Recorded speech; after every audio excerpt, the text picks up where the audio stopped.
We're gonna cut some hair today. This is Alexis, and I am on. So we're here today with Alexis. Curlfriend Lex. Curlfriend Lex. So we're, gonna give her a revamped style because she's sick of having her long ends. We want to pick it up and give some nice blunt, fresh ends with a nice fresh shape because we can. Show me your inspo. Show me your inspo again. When did you cut? When was this cut last? Just curious. Probably like 2-3 months. Actually, right before Dusty left. Okay. Something like these.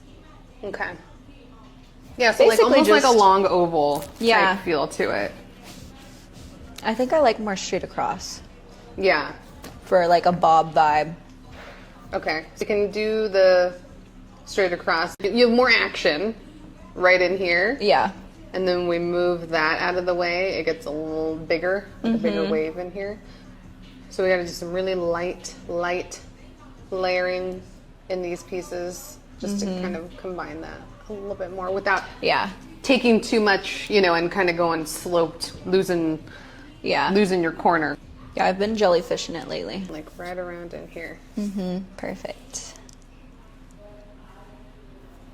And then are you happy with where these layers are? Yeah, I think they need to be evened out because like I cut that one. I think it's a little shorter than, I don't know. Okay. Do your thing. Okay. I'll look at them. But I definitely know I feel like we need to do just a little bit of connecting in here. Okay. No, for sure. All right.